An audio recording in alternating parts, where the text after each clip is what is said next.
Hey friends, Laura here from Lalo Yoga and Wellness. Welcome to Radical Wellness Wednesday.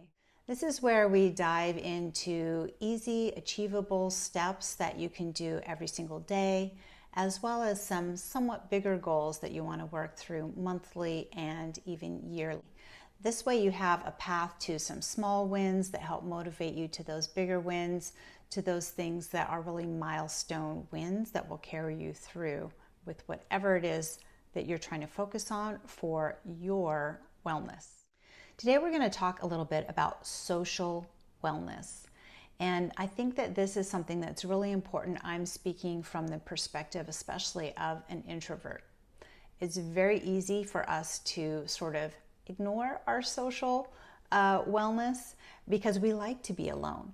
But even for those that maybe don't necessarily like to be alone, maybe you're more of an extrovert, our lives can sometimes get really busy and it can be easy to ignore our need for social connection. Even those of us that are introverts still need to have those social connections with people. So today, particularly, I'm going to be focusing on how you can maintain those connections on a daily, monthly, and yearly basis. Speaking of a daily basis, I think one of the most important things you can do is text or phone. Now, I say text because I'm the queen of texting. I am not the queen of calling. But if you enjoy phone calls, call people, whatever it takes. But if someone's crossing your mind, you're thinking about somebody, shoot them a text and just say, I'm thinking about you. Those little things can help maintain those social connections. So whether they're close friends, maybe they're family members, you decide who you want to reach out to, but try to have some kind of connection with somebody on that level on a regular basis. Work friends can count towards that. A lot of times those work friendships grow into personal friendships as well if they're the right kind of connection. Even on social media, you could reach out over Facebook or Instagram or whatever it is, that platform that you like to use or you might be on and that your friend or family member is on. It doesn't always have to be face-to-face connection, but just letting people know that you're thinking about them, it makes you feel good and it makes them feel good, and it encourages people to also reach back out to you to check in on you and see how you're doing. This is a relatively easy way to maintain some social connections, but still give yourself a little bit of distance, not so much because you don't want to be around people, but sometimes, especially for those of us that are introverts, we don't always want to have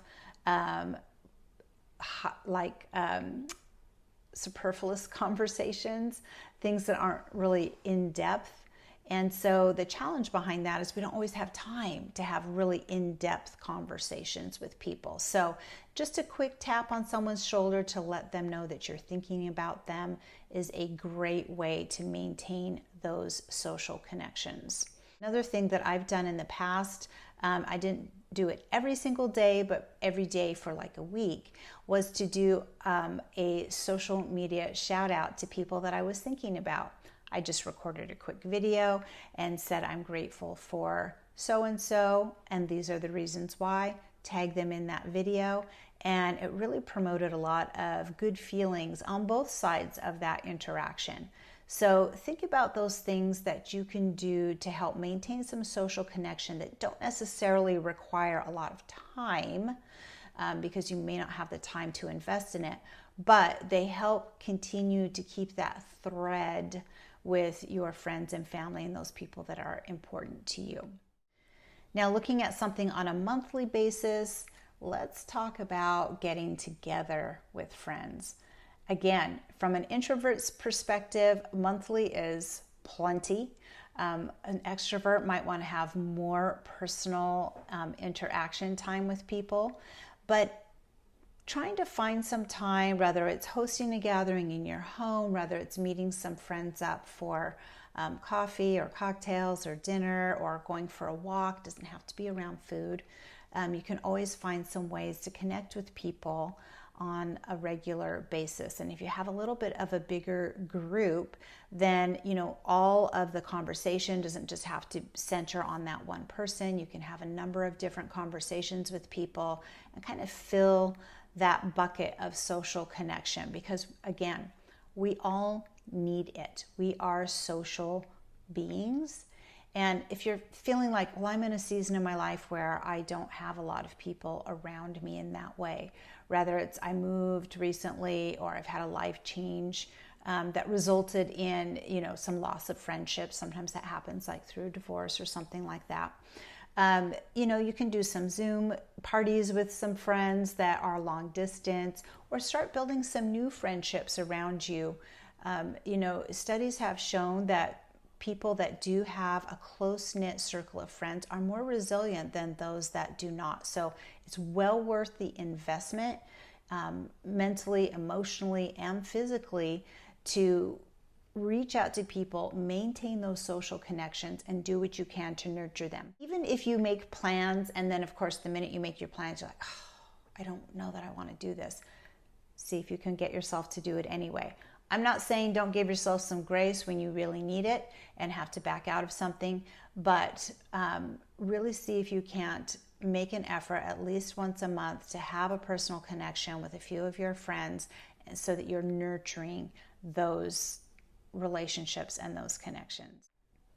And then to build on that on a yearly basis, can you do something even bigger, a bigger gathering? So whether it's a big family reunion or a girlfriend's reunion, a high school reunion, a bigger group of people. Some of them might not be your closest friends, but they're people that you know and you enjoy. Maybe you go to away together with some friends on a trip. Try to see if there's something that you can do, maybe all center around an event together. I know I like to attend this fitness convention that I've gone to for many years, because I get to see all my fitness friends from, you know, throughout the years. They come from around the country. We all meet in this environment, and we get together and chit chat and catch up, and really maintain those relationships over the years, even if we don't see each other or even talk to each other in between. So kind of finding some time to really build and nurture again those relationships by getting together, getting some FaceTime with people, and really diving in to your relationships and building on the ones that are the most meaningful for you. I mean, we have to keep in mind that there is an ebb and flow to friendships throughout our life. That's just being realistic. Sometimes people move away. You know, life circumstances may change your connections with some people. Whatever it is, sometimes those people you're super tight with and they're an amazing support structure for you, that might fade over time for one reason or another. And so if that happens, we want to be able to reconnect with some, either those people, maybe we want to get them back into our lives, or build some relationships with new people that are more in alignment with where we are right now in our lives. So doing what you can to maintain some level of social connection is super important to help keep you resilient and have a support structure around you when you need it. And it feels good when you're able to support other people when they need it. So surrounding yourself with those people is super important, and finding ways that you can maintain those connections. I hope these tips are helpful for you. If they are, please don't forget to comment below, add your own tips in there. I'd love to hear what you do to maintain social connections, especially those of you that are introverts and find it more challenging sometimes to break out of your little bubble and get out there and chat with people, but you know the importance behind it. I'd love to hear how you're doing that. And I hope I can bring more videos like this to you in the future.